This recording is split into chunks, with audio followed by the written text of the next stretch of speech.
P నాయకులు శ్రీనివాసరెడ్డి గారు కూడా మనతో పాటు ఉన్నారు.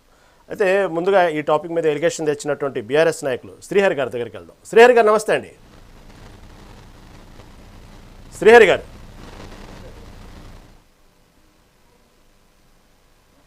రైట్. నెక్స్ట్ బాలగురుస్వామి గారు. రహీం గారు, చిన్న రిక్వెస్ట్. రైట్. బాలగురుస్వామి గారి కన్నా మా కన్నా కూడా ముందు తెలంగాణ వాళ్ళ చేత మాట్లాడిస్తే బాగుంటుంది. శ్రీహరి గారు నమస్తే అండి. నమస్తే. మెగా 9 టీవీ ప్రేక్షకులకి, ప్యానెల్లో ఉన్న మిత్రులందరికీ నమస్తే అన్న. మంచి చర్చ పెట్టిరన్న ఇద్దరితో కలిసి ఇటీవల కాలంలో. రైట్ శ్రీహరి గారు, ఒక మాట, ఏదైతే దీనికి సంబంధించిన 18వ తారీఖు జరిగిన జీఆర్ఎంబీ సమావేశాల్లో దానికి సంబంధించినటువంటి ఆంధ్రప్రదేశ్ సంబంధించినటువంటి ప్రభుత్వం ఏదైతే పునఃసమీక్షించాలని వేసిన పిటిషన్పై అసలు వాస్తవంగా తెలంగాణ ప్రయోజనాలు దెబ్బతింటున్నాయని చెప్పి మీరు దీనికి సంబంధించినటువంటి మొత్తం ఒక డ్రాఫ్ట్ మొత్తం పట్టుకొని ఇలా గోల్ చేస్తున్నారు కదా, ఉన్న 10 ఏళ్లలో మీరెందుకు శాశ్వత పరిష్కారం చూపలేకపోయారు?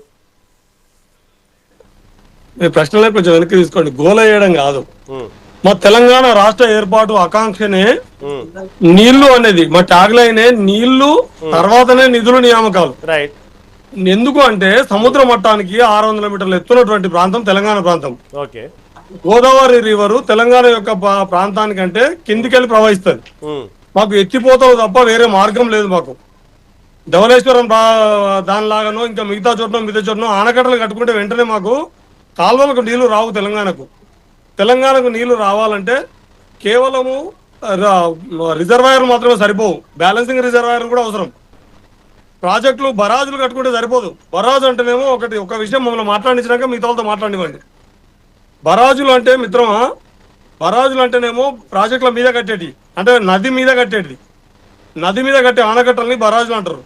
కానీ బరాజులతోటి తెలంగాణకు, మెట్ట ప్రాంతమైనటువంటి తెలంగాణకు నీళ్లు రావు.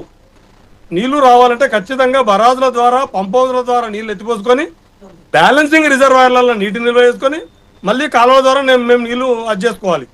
ఈ మొత్తం ప్రాసెస్లో మేము ఆల్రెడీ 7 ప్రాజెక్టులకు అనుమతులు తెచ్చుకున్నాం. మీరు ఇప్పుడు అన్నారు కదా 10 ఏళ్ళు మీరు గోల సపరేట్ ఒకటి ఇప్పుడు గోల చేస్తున్నారని. గోల కాదు, ఇది రాజ్యాంగబద్ధంగా తెలంగాణ ప్రజల యొక్క పరివాహక ప్రాంతం, గోదావరి పరివాహక ప్రాంతంలోని ప్రజల యొక్క హక్కు ఇది.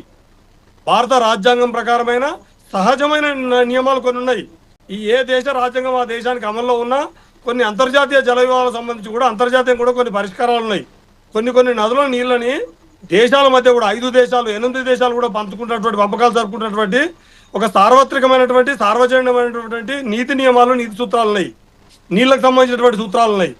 అట్లా ఏ రకంగా చూసినా తెలంగాణకు సంబంధించి గోదావరి జలాలలో మా వినియోగంలో ఇప్పటి వరకు మేము 25% కూడా నీటిని వినియోగించుకోలేదు.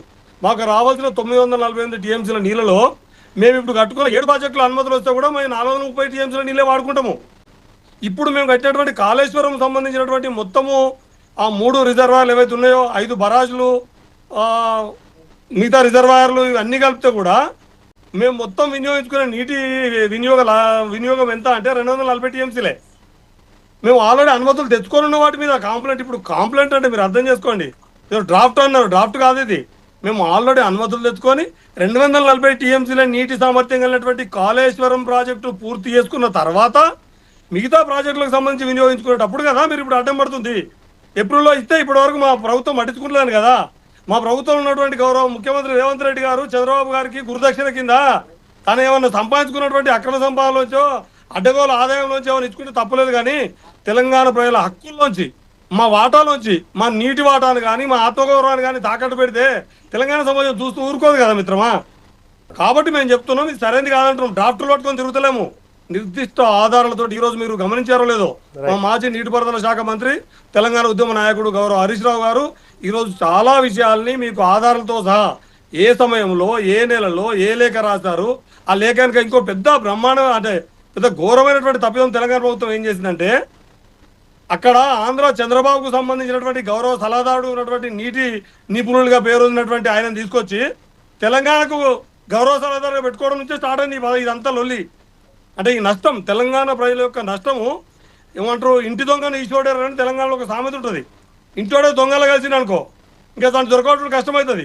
ఇప్పుడు మా ఇంటోడే, మా యజమానే, మా ముఖ్యమంత్రి ఆంధ్ర నీటిపారుదలకు ఉపయోగపడేటటువంటి తీసుకొని